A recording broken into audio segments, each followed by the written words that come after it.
Hello everyone, I am Harshal Patil and I welcome you all for the daily question answer discussion sessions that we are sharing with you. Okay, so today we have very interesting questions in from the modern history. Okay, so directly we will start with the discussion of these questions. Okay, बहुत ही interesting question है आज के दोनों भी. Okay, तो let's start with the first question. The moderate leaders of early freedom struggle were leaders as well as learners. In this context, discuss the आधा ही question आ गया है, ठीक है. Discuss the role they played in India freedom struggle और discuss the, यहां पर ठीक है एडिटर ने गलती की होगी. Okay, so discuss their role in Indian freedom struggle. So moderate leaders of early freedom struggle were leaders as well as learners.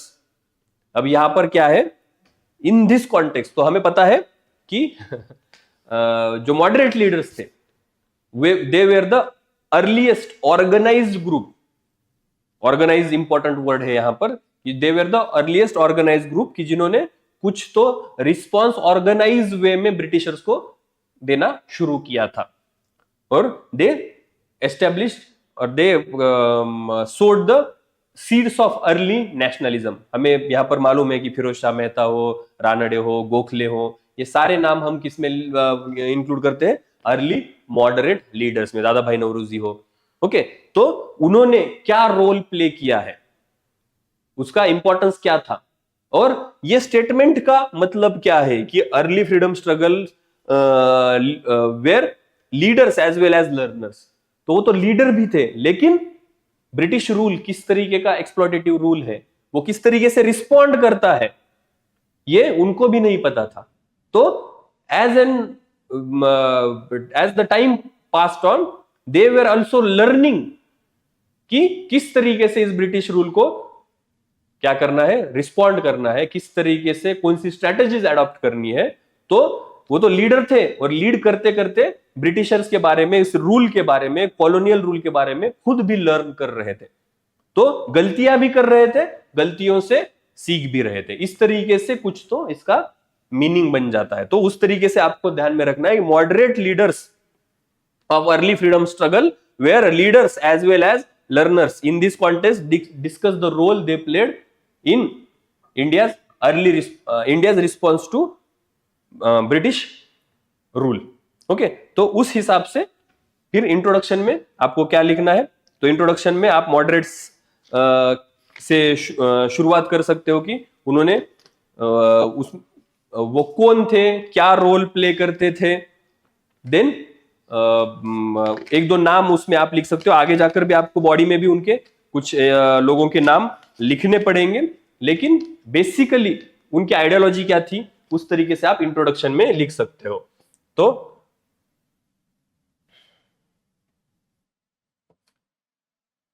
As always start होगा हमारा इंट्रोडक्शन से. तो इंट्रोडक्शन में मॉडरेट फेज किस, उसके प्रिंसिपल्स क्या थे, कैरेक्टरिस्टिक क्या थे, वो हम इंट्रोडक्शन में लिख सकते हैं. तो क्या कैरेक्टरिस्टिक थे, तो constitutional method, constitutional methods, then okay, prayers, petitions लिखना, yes, resolutions पास करना, then memorandums and memorials send करना, प्रेयर्स करना, ये सारी चीजें जो है तो वो मेथड्स फॉलो करते थे. तो इंट्रोडक्शन में सीधा क्या लिख सकते हैं हम कि moderates were the early liberal leaders who started the first organised response to British colonial rule through the methods of constitutionalism, petition, prayers, resolutions and memorials to bring benefits to the Indian motherland. Okay, इस तरीके से introduction में आप कुछ तो लिख सकते हो. फिर आपको मेन फोकस पर आना है कि they were leaders but how they were learners. Okay, तो लर्नर्स जब हम एड्रेस करना चाहते हैं तो पहले हमें यह बताना होगा कि उन्होंने क्या किया. तो ये मेथड्स वो यूज करते थे, लेकिन दे हैड देयर लिमिटेशंस. और उन लिमिटेशंस, वो जो लिमिटेशंस है, वो जब एक्सपोज होती थी तो वो क्या करते थे, उनसे लर्न करते थे. ओके, तो उनका कंट्रीब्यूशन हमें लिखना पड़ेगा, उनका क्रिटिसिज्म हमें लिखना पड़ेगा, और उस क्रिटिसिज्म का जस्टिफिकेशन जब हम देंगे तो हम बताएंगे कि किस तरीके से मॉडरेट्स लीडर जो थे वो लर्नर्स थे, और किस तरीके से उन्होंने फाउंडेशन सेट किया इंडियन नेशनल मूवमेंट का. उन्होंने गलतियां की, उन्होंने रिस्पांस दिया, उससे वो सीखे, और उन सारी वो जो उन्होंने बताई हुई चीजें हैं वो आगे जाकर जो आगे आने वाले जो लीडर्स हैं उनके लिए फाउंडेशन बन गई. ठीक है, तो उस तरीके से ये अप्रोच है, और उनका वो रोल भी वही है कि उन्होंने क्या किया है, उन्होंने seeds of Indian nationalism, seeds of Indian national movement उन्होंने बोए थे. तो उससे उनका कंट्रीब्यूशन हमें दिखाई देता है. तो when it comes to role of moderates, कि उन पर जनरली क्रिटिसिज्म किया जाता है कि their constitutional methods were not sufficient because India didn't had constitutional government. तो कॉलोनियल रूल का आप कॉन्स्टिट्यूशनल मेथड से क्यों कॉलोनियल रूल का आप कॉन्स्टिट्यूशनल मेथड से आप अपोजिशन नहीं कर सकते. तो कॉन्स्टिट्यूशनलिज्म इन एलियन गवर्नमेंट, तिलक जी ने कहा था कि these constitutional methods in front of alien government are of no use. आप ये गलत चीजें कर रहे हो. Then their methods were criticized. Their faith in goodness of British, कि जो उनके अनुसार British were rational people, Britishers were rule of law loving people. तो ये जो फॉल्स होप थी उन पर भी बहुत सारे लोगों ने क्रिटिसिज्म किया था. देन इस वजह से उनके असेसमेंट की जाती है कि बहुत सारी उन्होंने गलतियां भी की, उसी वजह से फिर एक्सट्रीमिज्म का राइज होता हुआ आपको दिखाई देता है. लेकिन अब जब उनकी असेसमेंट की बात आती है as a leaders and as a their contribution, हमें दिखाई देता है कि they were learners when they were leaders. Okay, तो हमें कैसे पता चलता है कि उनका जो क्रिटिसिज्म हम करते हैं कि they failed to widen the democratic base, they limited themselves to the intellectual groups, their struggle was only at the ideological level, the critic of colonialism जो था वो सिर्फ इकोनॉमिक लेवल पर ही उनका क्रिटिसिज्म था, पॉलिटिकल लेवल पर वो ज्यादा बात नहीं करते थे. ओके, बट इसी वजह से उनको लर्नर्स भी बोला जाता है. लर्नर्स क्यों बोला जाता है कि at the time when colonialism was at peak, 1990s 1900s जब था, तब there was no ready made criticism available of colonialism.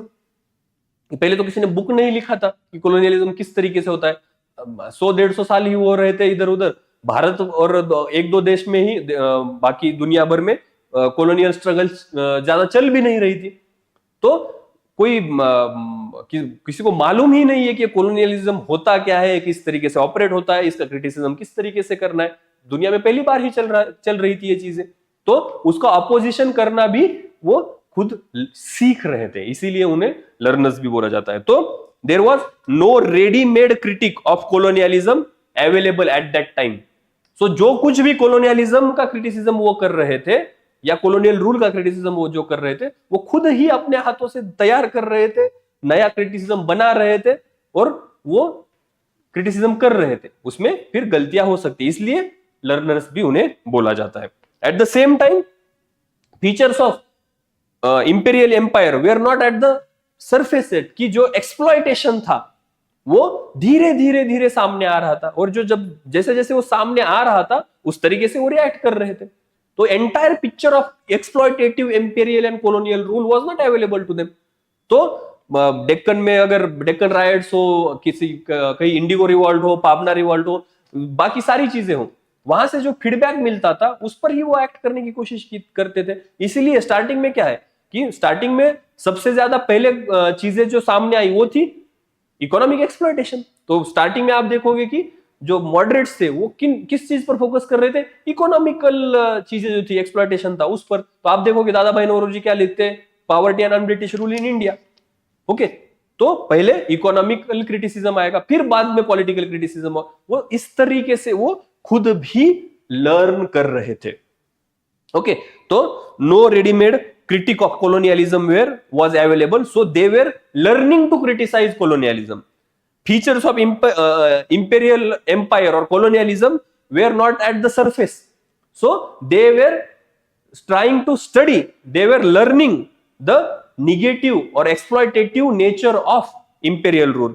Okay, so ये जो सारी चीजें थी, उन सारी चीजों की वजह से वो लर्नर्स थे। अब ये करते वक्त क्या कर रहे थे, दे वेर ये अगर ये भी है लेकिन एट द सेम टाइम वो लीडरशिप का रोल भी प्ले कर रहे थे। तो इस उनका कंट्रीब्यूशन क्या था, discuss the role they played.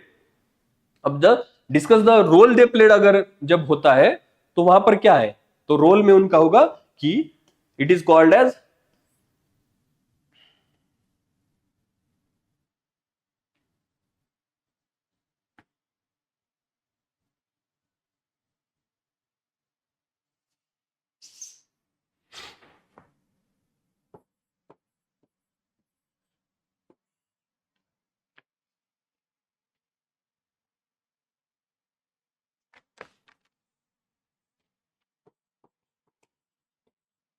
Seed time of Indian national movement, कि they were sowing the seeds of nationalism, they were sowing the seeds of Indian national movement at that time.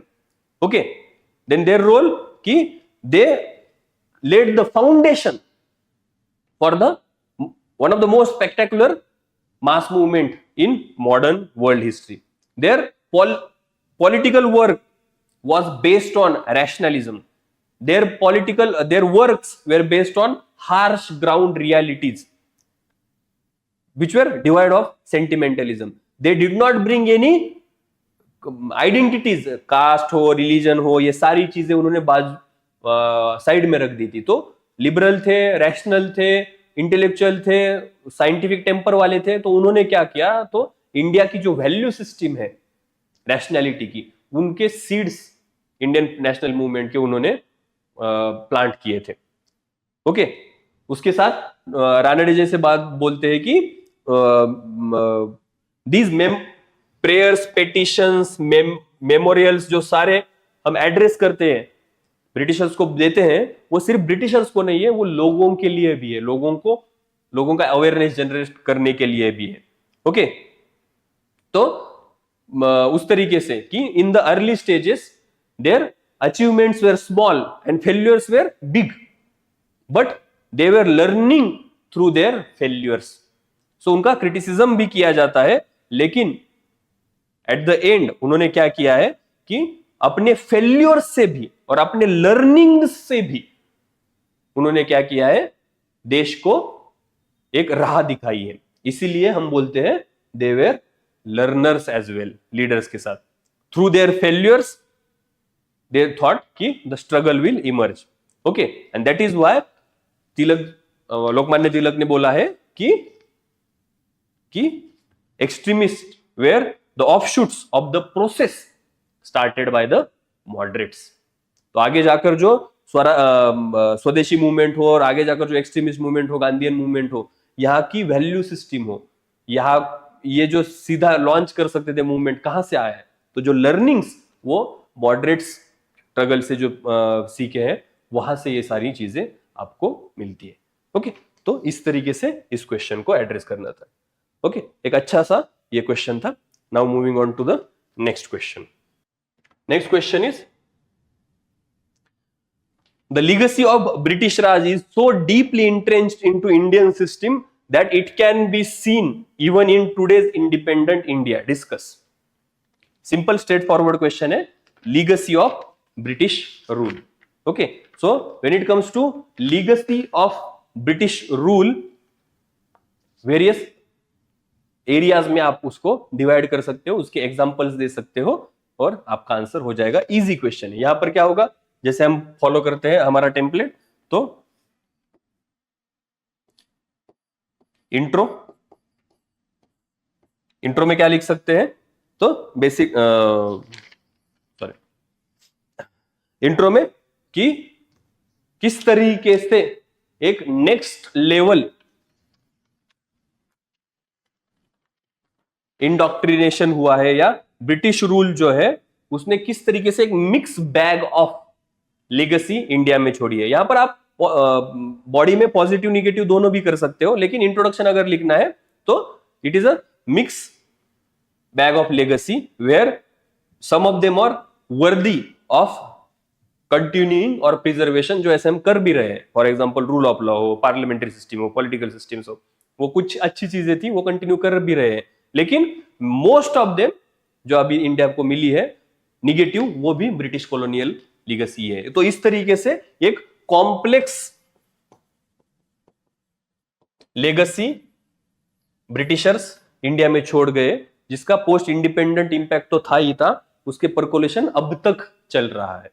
Okay, वो mental है, सारी economics में है, politics में है, सारी fields में हमें दिखाई देता है। ओके, तो उस तरीके से लीगेसी ऑफ ब्रिटिश रूल जो है वो हम देख सकते हैं। तो बॉडी में अगर हम आएंगे तो बॉडी में क्या करना है हमें, तो बॉडी पार्ट 1 में हम लिख देंगे कि पहले तो शॉर्ट में लिख देंगे पॉजिटिव कुछ छोड़ गए, और निगेटिव्स बाद में हम देख लेंगे कि वो कौन सी चीजें हैं। तो पॉजिटिव में तो बेसिक चीजें हमें पता है, पार्लियामेंट्री सिस्टम हो, रूल ऑफ लॉ हो, separation of civil and military हो, एजुकेशन सिस्टम्स हो, वो सारी चीजें जो है, मॉडर्न लॉ सिस्टम हो, वो सारी चीजें पॉजिटिव में लिख सकते हैं। और उसके बाद हम शिफ्ट जब करेंगे कि though these are some positive, railways हो, इंफ्रास्ट्रक्चर हो, they are thoroughly outweighed by the negative legacy the British colonial rule left in India. अब निगेटिव लेगेसी में, फिर निगेटिव लेगेसी आप जब लिखोगे और उनका इंपैक्ट जब लिखोगे, जो हमें आज भी दिखाई देता है, तो वहां पर आप ग्रुप्स कर सकते हो। ग्रुप में क्या करोगे, इकोनॉमिक लेगेसी लिख सकते हो, इकोनॉमी है। सेकंड, सोसाइटी में जो इंपैक्ट है वो लिख सकते हो। Third will be your political impact. Fourth, education system में। ओके, इस तरीके से आप ग्रुप्स बना सकते हो और उन ग्रुप्स में दो चार पॉइंट्स आप सारे लिख सकते हो। For economy example, economy India की because of its economic exploitation, poverty हो, लैक ऑफ पब्लिक इन्वेस्टमेंट हो, रूरल बैकवर्डनेस हो, रीजनल इंबैलेंस हो, फेल्यूर ऑफ लॉ रिफॉर्म्स हो, एग्रीकल्चर क्राइसिस हो। ओके, ये सारी चीजें हमें ब्रिटिश लीगेसी का पार्ट, ब्रिटिश लीगेसी का ही पार्ट है। ओके, तो इकोनॉमी में आप ये लिख सकते हो, for long period of time India remain supplier of raw materials to the world. हमें मैन्युफैक्चरिंग कैपेसिटी खुद से बनानी पड़ी, सर्विसेज में खुद से अपना स्थान निर्माण करना पड़ा। तो वो सारी जो इकोनॉमिक पॉलिसी जो है वो, और इकोनॉमिक जो लीगेसी है निगेटिव में, तो वो पॉवर्टी हो, इनइक्वालिटी हो, ब्रिटिशर्स की देन हमें पता चलती है। सेकंड में आप इंडियन सोसाइटी में देख सकते हो। इंडियन सोसाइटी में क्या है फिर, politics of caste, religion, language, region, ये कहां से आता है, तो ब्रिटिशर्स की जो थी डिवाइड एंड रूल पॉलिसी जो थी, वो हमारे पॉलिटिक्स में हमें आज भी दिखाई देती है कि the prevalence of identity politics in India, the politics based on your identity, that is caste, region, religion, language, ये सारी जो चीजें हैं वो हमारे सोसाइटी में दिखाई देती है। Then comes the political system. Political में हम क्या देख सकते हैं कि इंडिया की ब्यूरोक्रेसी हो, वहां पर कॉलोनियल हैंगओवर हो। देन क्लोक्स ऑफ सीक्रेसी की सीक्रेसी के जो लॉज है वो हो। Then preventive detention, sedition, defamation, IPC, CrPC अभी तो चेंज हुआ है, लेकिन ये सारी लीगेसी बहुत टाइम तक ब्रिटिशर्स की जो थी वो इंडिया में चलती रही। आगे जाकर आप ऑफिशियल सीक्रेट्स एक्ट हो, फॉरेस्ट एक्ट हो, CrPC, IPC, criminal justice system हो इंडिया की, ओके, तो उसमें वो जो जुडिशरी में जो डिले चलते हैं वो सारी चीजें कहाँ से डायरेक्टली बोरोड है, कहाँ की लेगेसी है, ब्रिटिशर्स की लेगेसी है। उसके साथ आप एजुकेशन सिस्टम में देखोगे तो सिस्टम जो हम क्रूड वर्ड्स में जो बात करते हैं, सिस्टम एम्ड एट क्रिएटिंग और प्रोड्यूसिंग क्लर्क्स, यस, कि Britishers with brown skin, Indians with taste in British, तो उस तरीके से प्रोड्यूसिंग क्लर्क्स जो सिस्टम बनाई थी एजुकेशन की, रोट लर्निंग की, वो आज भी हमारे एजुकेशन सिस्टम में प्रिवेलेंट दिखाई देती है। So it is said that कि ghost of Macaulay still haunts India's education system.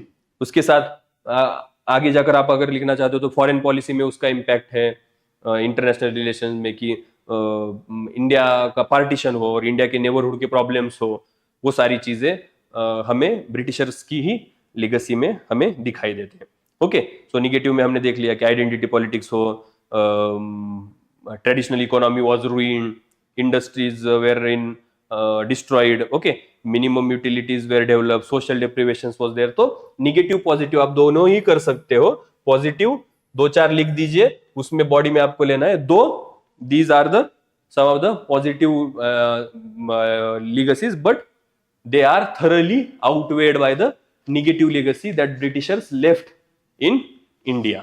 Okay, तो उसमें आप इकोनॉमी में क्या वो छोड़ कर गए थे, सोसाइटी में वो क्या छोड़ गए हैं, polity, education system, foreign policy, ये सारी चीजें आप लिखकर ये क्वेश्चन कंप्लीट कर सकते हो। सो इन कंक्लूजन आप क्या कर सकते हो कि ये तो डीपली एंट्रेंच्ड, जैसे हमने लिखा है हमारे not just in system but in our Indians minds also, and वो कॉलोनियल मेंटेलिटी हमें निकालनी पड़ेगी अगर हमें विकसित भारत का सपना साकार करना है, आगे जाकर एक विश्वगुरु भारत बनना है। ठीक है, थैंक यू।